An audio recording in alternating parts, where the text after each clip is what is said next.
Baiklah. Okey, terima kasih. Good morning, good people also kepada rakan kita, DJ Nasrik. Terima kasih banyak DJ Nasrik. Okey, sekarang seperti mana yang dijanjikan, kita nak bawakan topik pembincangan dalam komentar SPM. Ini adalah hak anda terhadap taska. Jadi banyak isu sebenarnya kalau kita bercakap tentang taska ini.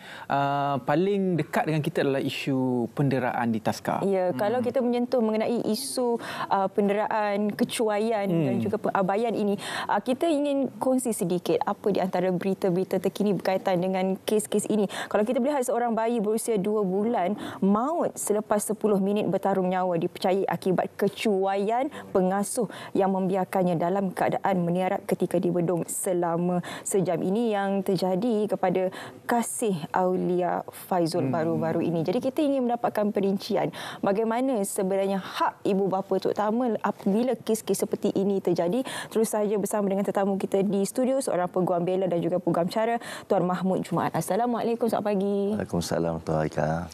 Okey, berkaitan dengan isu ini, bukan ini saja yang menggegarkan Malaysia, banyak lagi isu-isu berkaitan dengan kecuaian dan juga pengabaian ini. Betul. Komen daripada Tuan sendiri, bagaimana langkah seterusnya, apa yang perlu dilakukan oleh ibu bapa? Baik. Saya sebelum kita berbincang berkaitan langkah seterusnya, pertama sekali kita kena bincang dahulu tanggungjawab ibu bapa itu dahulu. Kerana untuk kita berbincang berkaitan dengan hak, ibu bapa perlu menjalankan tanggungjawab yang telah ditetapkan bawah undang-undang agar kita boleh mengambil langkah yang seterusnya. Okey, ibu bapa ni kita apabila kita nak hantar ke anak ke tempat asuhan, pertama sekali langkah pertama adalah kita kena pastikan tempat asuhan tersebut adalah berdaftar dengan Jabatan Kebajikan Masyarakat. Okay. Kenapa? Kerana apabila ia berdaftar dengan JKM, ia bermaksud pengasuh tersebut telah menjalankan telah mendapat khusus ataupun kemahiran yang sepatutnya, dan mereka mengetahui piawaian yang telah ditetapkan bawah JKM. Antaranya nisbah budak. Contohnya seorang pengasuh, kalau ikutkan daripada piawaian JKM, 3 orang bayi sahaja yang boleh jaga. Lebih tak boleh. Dan JKM juga akan cek kawasan tersebut, tempat asuhan adalah kondusif dan selamat untuk kanak-kanak. Dia akan cek sama ada CCTV, dia akan cek sama ada fasiliti yang cukup, baru dia akan di-endorse dan berdaftar dengan JKM. That's why it's very important, sangat penting untuk ibu bapa memastikan bahawa tempat asuhan tersebut berdaftar dengan JKM. Pertama, apabila dah berdaftar, kita pun datang ke tempat asuhan.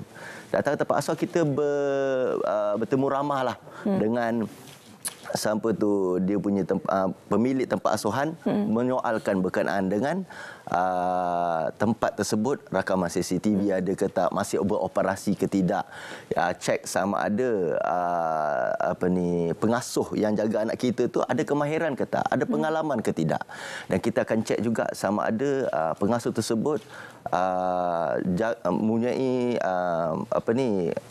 berapa ramai kanak-kanak atau bayi bawah penjagaan pengasuh. Berapa ramai budak. Contohnya, ada saya tahu tempat pengasuh tu, dia jaga 79 kanak-kanak. 79? 79 kanak dalam satu tempat asuhan. Dalam berapa pengasuh?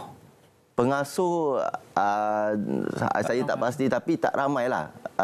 Mungkin, kalau kita katakan 10 orang sekalipun. Nisbah still terlalu ramai. Dalam satu tempat asuhan, dan tempat asuhan hanya 2 tingkat corner lot saja. 2 tingkat corner lot teres. So, kita kena cek sama ada tempat asuhan tersebut selamat atau kondusif ke tidak. Kita tengok kalau ramai sangat kanak-kanak, atau kalau kita cek sendiri rumah ramainya, kita pun rasa berat hantar anak kita, betul. That's why kita kena cek betul-betul. And then kita tengok bagaimana mereka bergaul. You spend time dalam setengah jam tengok macam mana dia bergaul dengan kanak-kanak, ada bergaduh apa-apa, tengok macam mana pengasuh tu control situation tu. So apabila you dah berjumpa dan you dah sahkan, pemilik pengasuh memang kata berdaftar, pengasuh ada pengamahiran and whatnot, you put in writing, WhatsApp dia, sahkan secara bertulis. Sebab kita tak nak benda ni kalau berlaku, tak semestinya dalam masa seminggu, tak semestinya dalam sebulan. Kita nak letak anak kita pun kadang-kadang setahun, 2 tahun, hingga umur 6 tahun pun untuk tadika misalnya. So, kita put in writing. Okey, dah sahkan put in writing, dan barulah kita apabila berlakunya apa-apa insiden. Bukti-bukti sudah cukup. Okey, contohnya kita dapat kepastian dengan tempat pengasuh tersebut bahawa tempat pengasuh itu dah berdaftar, CCTV dia masih berfungsi, tempat tersebut very kondusif, 1 orang pengasuh dengan 3 orang kanak-kanak atau 3 orang bayi, dan barulah kita apabila berlakunya penderaan ataupun pengabaian ataupun berlakunya kematian, kita boleh bawa bukti-bukti ini rujuk kepada peguam.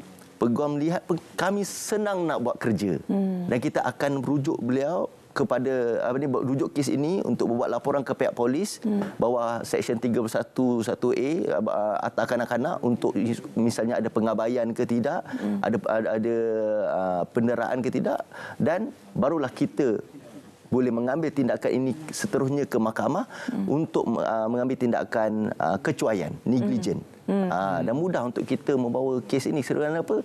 Bukti-bukti semua sudah ada dan sudah cukup. Okey Tuan, saya nak bercakap mengenai CCTV itu tadi.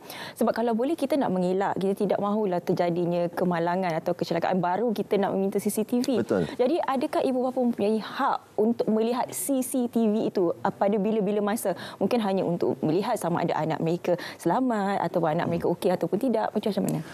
Bagi pendapat kita, bagi pendapat saya itu adalah hak kita. Okey. Tapi benda ni sekiranya belum ada isu, selalunya mereka akan bagi kerjasama. Contohnya sekarang CCTV dah canggih, kita boleh akses through phone saja. So why not kalau kita berbincang dengan pihak pemilik taska, kita hantar anak kita dekat office kan, kadang kita nak tengok anak kita tengah buat apa. Bagi saya sokong cadangan tersebut. Ianya bagus untuk menunjukkan bahawa tempat taska tersebut adalah transparent. Itu yang terjadi baru-baru ini apabila ada setengah selebriti yang mengatakan mereka mahu melihat CCTV untuk melihat keadaan anak mereka bagaimana, tapi dibalas semula oleh pengusaha taska mengatakan bahawa mereka tidak boleh sewenang-wenangnya untuk memberikan CCTV itu. Jadi dari segi itu kita rasa macam ada yang tak betul, ada yang tak kena di situ. Jadi mungkin adakah ini perlu dinaikkan ataupun menjadi satu undang-undang ke bagaimana? Ya, saya sangat sokong cadangan tersebut kerana ini menunjukkan macam saya kata tadi, kita transparent. Kalau tak ada apa-apa yang ingin disorokkan, why not? Sebab yang kita takut adalah kita apabila kita hantar anak kita, saya katakan tadi, berbincang dengan pemilik taska sebelum hantar, dia akan janjikan langit dan bintang, akan janji manis, dia akan cakap tempat ni selamat, kanak-kanak tak ramai, makanan penuh nutrisi makanan penuh nutrisi. Sekarang taska tak murah. Setengah taska saya pernah dengar RM2,000 pun ada, RM1,500 pun ada sebulan untuk seorang bayi. Minimum umur berapa? Sebab kalau ikutkan pembacaan saya, kalau kemas 2 tahun minimum. Ya, ada yang menghantar seawal 2 bulan ke taska biasa. Dari perspektif undang-undang, bagaimana? Dia begini. Sebaiknya kita, kalau dia ada perbezaan tadika, taska, tempat asuhan. Okey, macam tempat asuhan ni paling umur yang paling muda adalah 3 bulan. Kebanyakan 3 bulan. Tapi saya juga ada berjumpa dengan pihak-pihak yang mana menghantar anak kurang daripada 3 bulan. Itu atas dasar budi bicara, kerana ada setengah pihak tempat swasta yang mereka bekerja, kadang-kadang mereka ambil cuti awal. Mereka ambil cuti awal seminggu, 2 minggu sebelum bersalin. Yalah, pantang apa semua kan. So diorang akan habis cuti yang diberikan 3 bulan tu lebih awal. So mereka tak habis pantang lagi, mereka dah pergi bekerja. So mereka tak habis tempoh 3 bulan lagi tu, dia dah pergi bekerja. So that's why diorang backdated tempoh cuti tu, diorang tak ada choice. Mak ayah pula jauh di kampung, terpaksalah hantar tempat asuhan, tetapi ianya tidak boleh melepaskan tempat asuhan tersebut daripada liability undang-undang, kerana mereka masih bertanggungjawab apabila mereka mengambil amanah tersebut.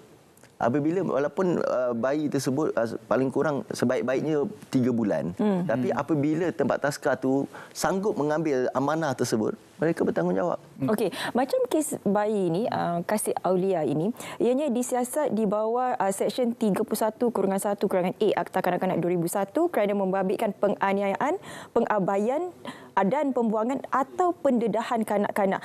Takrifan berkenaan dengan penganiayaan, pengabaian, pembuangan atau pendedahan ini tadi, Tuan. Okey. Saya tak nak spesifik kepada kes baby Aulia ni kerana ianya masih dalam bawah siasatan. Okey, kita go secara general, tidak merujuk kepada spesifik kepada kes ini. Pengabaian yang kita boleh di bawah takrif undang-undang adalah kita dari segi pendidikan, dari segi keselamatan, dari mendapatkan makan minum. Okey, dalam kes pengabaian yang kita merujuk kepada tempat taska, kita fokus kepada berlakunya insiden kemalangan. Itu yang kita fokus. Itu tanggungjawab mereka. Okey, apabila berlakunya apa-apa insiden, apa tindakan mereka seterusnya? Adakah mereka terus bawa anak-anak ataupun kanak-kanak ataupun bayi tersebut ke hospital mendapatkan rawatan, ataupun mereka hanya membiarkan saja? Apabila berlakunya perkara tersebut, mereka dikira sebagai pengabaian. Kalau sekiranya boleh dibuktikan secara jelas mereka sendiri yang melakukan penderaan tersebut, mereka boleh dikenakan tindakan. Tapi itulah tindakan respon oleh pihak pengasuh terhadap insiden itu, itulah yang dikira yang akan ambil kira di bawah liability undang-undang. Bagaimana pula dengan kes pusat asuhan ataupun taska yang tidak berdaftar ini? Baik. Apa yang boleh dilakukan oleh ibu bapa? Kerana pada awalnya ibu bapa sudah pun bersetuju untuk menghantar. Betul. Jadi adakah ibu bapa boleh klaim tiba-tiba dah 2-3 bulan hantar, tempat ini dah tidak berdaftar? Apa yang boleh dilakukan oleh ibu bapa dalam situasi tersebut? Okey. Ini soalan sangat bagus, Encik Ridwan. Kalau dalam kes ni, kita kena that's why kita sebagai ibu bapa ni, kalau kita jumpa tempat asuhan ni, pemilik tempat asuhan, dia akan nyanyikan Langit Bintang Ika.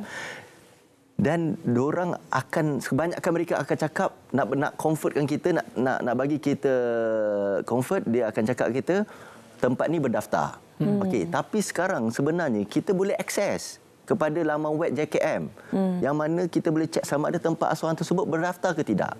Okey, kerana kebanyakan tempat asuhan ni kalau kita tanya confirm, diorang akan cakap berdaftar. That's why kita put, kalau kita bercakap susah, kita put in writing, tulis dalam WhatsApp, nak tanya tempat asuhan ni berdaftar ke tidak. Saya ada jumpa satu kes. Paling mudah sekarang WhatsApp lah kan? WhatsApp. Dan saya ada jumpa satu kes, memang dia buat benda tu. Dan tiba-tiba berlakunya kematian. Dan kita ada bukti. Dan apabila ada bukti wujudnya penipuan atau kita terpedaya dengan janji manis ini, mudah untuk kita ambil tindakan. Namun sekiranya kita dah tahu tempat asuhan tersebut tidak berdaftar, kita masih hantar, kita masih boleh ambil tindakan. Tapi dia panggil kita secara bersama cuai lah. Tetapi tidak bermaksud kita pihak tersebut terlepas dari segi liability undang-undang. Ini maksud kita cuai secara bersama. Tapi daripada kita dapat tuntutan 100% ke atas pihak pengasuh, kita mungkin 50-50. Contohnya mahkamah tetapkan kalau bayaran 100,000, disebabkan kita pun cuai juga, mahkamah hanya memberikan kita hanya 50,000 sahaja. Setengah daripada liability tu. Okey. Kalau kita menyentuh mengenai bukti-bukti itu tadi, okey, CCTV adalah satu bukti. Tapi kalau anda kata premis tersebut tidak mempunyai CCTV, sebab ada juga taska yang memang orang kata walaupun ianya belum lagi diwajibkan, tapi dalam syarat kena ada CCTV, bagaimana? Apa lagi bukti yang kita boleh dapatkan? Baik. Dia begini, apabila kita nak ambil tindakan di mahkamah, that's why saya katakan tadi, sekiranya cadangan-cadangan saya katakan tadi, pihak ibu bapa cakna dan pihak bapa cek betul-betul mudah. Contohnya, pertama, sama ada dah berdaftar. Nombor kedua, kita cek. Sebelum kita apabila berlakunya insiden ini, komunikasi dengan pemilik taska itu penting. Okey, pertama, kita dah dapatkan bukti WhatsApp sebelum kita hantar, tempat berdaftar, rakaman CCTV ada. Kan kalau dia tunjuk rakaman CCTV tapi kita tak tahu dia berfungsi ke tak. Tapi kita dah sahkan melalui WhatsApp, dia betul-betul berfungsi.